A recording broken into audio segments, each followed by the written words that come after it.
आपलीच पोर काय सांगतोय का? पाच लोकांनी सांगितलं होतं तुळशी समोर काय बरं तुळशी समोर दिवा लावणं हा मूर्खपणा आहे.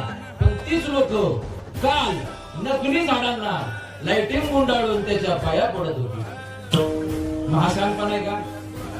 सांगणे सर्व हिंदू मुलींना आणि हिंदू मुलांना सुद्धा ज्या वेळेला तुम्ही राजांच्या गडावर जाताय, किंबहुना एखाद्या संतांच्या मंदिरात जाताय, किंबहुना देवस्थळाला जाताय, तर पहिलं काय करायचं तर ती आपली वेशभूषा पहिली नीट करून जायची.